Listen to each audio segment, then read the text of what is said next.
The following program does not necessarily reflect the views of PMLB Media or its sponsors.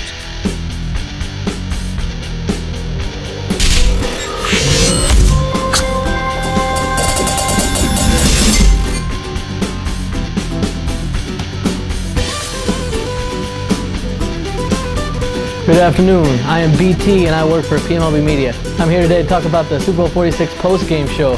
Talk about some of the cool stuff that happened, what I thought, and I want to hear from you later after the show. But for now, I start off with the Eli topic. Is Eli elite? Yes, Eli has now become elite as he surpassed his brother as the best Manning in the family. There's no doubt to me that Eli, with the way he performed last night, going 30 of 40 for over 250 yards, is now in the elite category. Before the season started, Eli told us, "I am elite," and we all laughed at him like it was a joke. Not so much anymore. Eli's getting the last laugh as he dominates Brady for the second time in 4 years. I don't know what's going on. But for those Charger fans out there, just want to say sorry that Eli didn't want to come here. Who knows? Maybe those 2 Super Bowls in the last 4 years, maybe they belong to you and not the Giants. Moving on, I want to talk about the punter for the Giants. What an amazing job. The special teams guy, it's his only job in the entire game, is to punt the ball. But he does it better than anyone else in the league. 2 of his first 3 punts were inside the 5-yard line. That doesn't happen, ever. Punters, they're overlooked in the game. But there are 3 aspects of the football game. Special teams, offense, and defense. The Giants executed better. The Patriots didn't. It happens. Next, I want to talk about the turnovers. Very, very little. Not much to talk about. 1 turnover for the Patriots, none by the Giants. The interception by Brady was costly as they were moving down the field at the time. If Brady doesn't throw that pick and he's able to connect on the pass, what happens? Different game? Maybe. I mean, how bad is it when Tom Brady and the Patriots don't score for the final 23 plus minutes of the game? It's terrible. There's no reason that offense should not be scoring at a high pace at all times. And I want to talk about Eli Manning besting a Phil Simms record. Eli besting Phil Simms. How weird does that sound? Eli bested Phil Simms with completing more passes in a row, which I believe were 9, than Phil Simms did in the Super Bowl a few years back. Phil Simms had 7.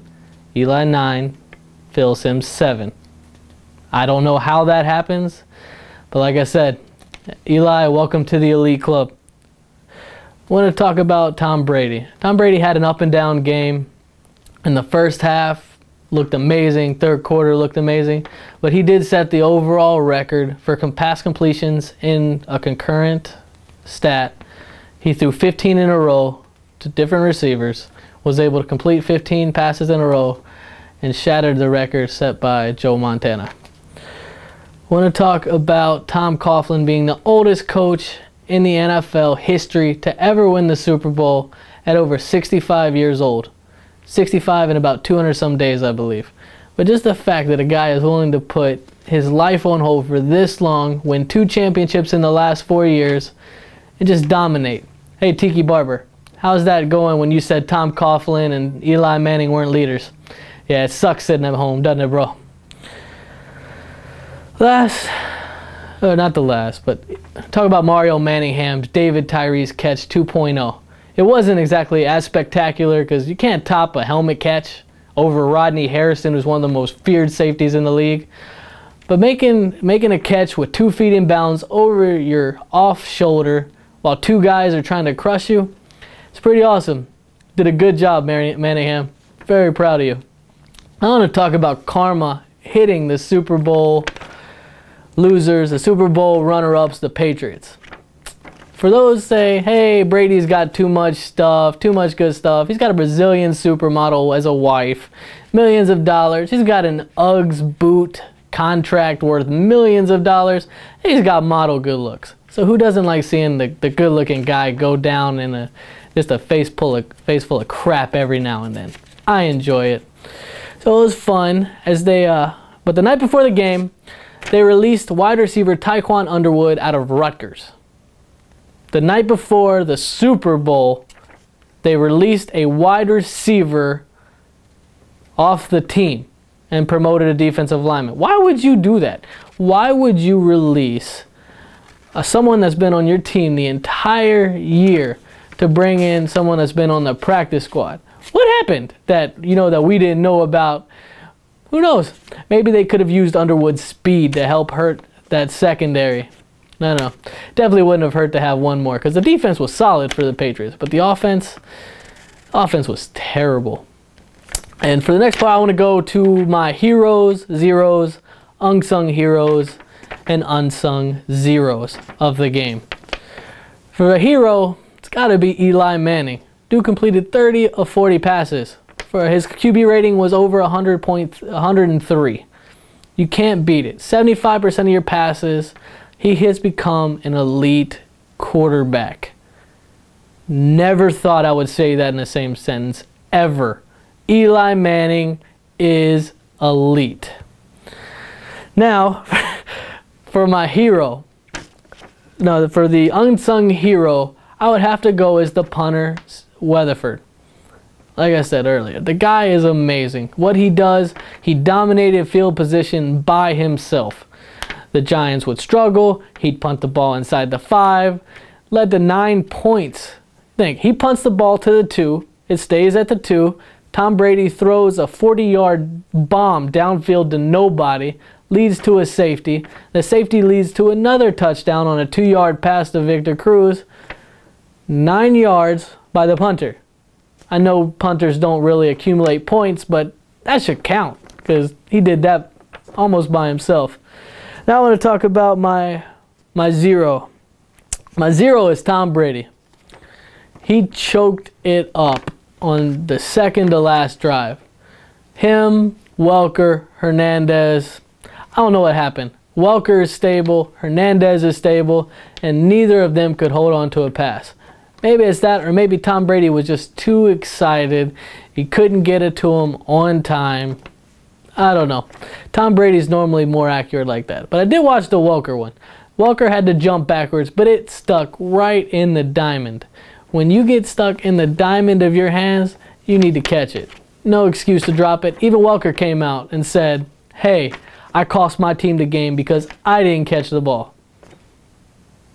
Same thing goes for you, Deion Branch. Ball was right in your hands. There's no excuse not to catch it.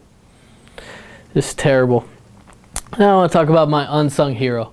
My unsung hero of the game is the offensive coordinator for the New England Patriots, Tom O'Brien. Yeah, I don't know if he's preoccupied with going to Penn State next year or if he's already doing all his recruit thing. I don't know what's going on personally.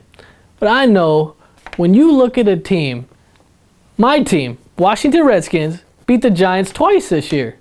How did they beat the team? By running on them. By taking away those great pass rushers they have in Umenyiora, Tuck, Chris Canty.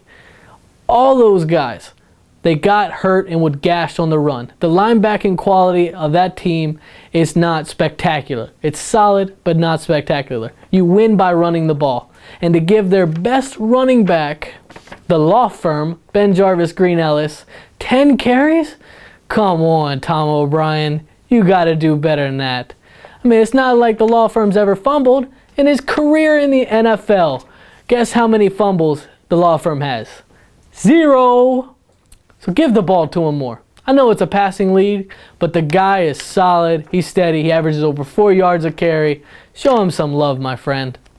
Finally, I want to go to a cool stat that I read. It wasn't about Madonna. Madonna was terrible. The whole halftime show was terrible. MIA, why you giving the bird? It's so overused. It doesn't even mean what it used to mean. You know, it used to mean something strong. Now it's something people do to say peace. It's terrible. MIA, you should be ashamed of yourself. The final stat is in the final 3 minutes of the Super Bowl. During the final 3 minutes, everybody on Twitter averaged 10,000 tweets per second. So in the final 3 minutes of the game, all people on Twitter averaged 10,000 tweets per second for the final 3 minutes of the game. Does anybody know what that amounts to? I don't know, but it amounts to a whole lot of people watching the Super Bowl. I am BT. This finishes my report for the day, my post-game 46 Super Bowl report. You can follow me at BT on PMLB. On Twitter, you can follow me at facebook.com/BT on PMLB. Check out pfbsports.com and check out pmlbfootball.com for all that you need to know. Have a great day.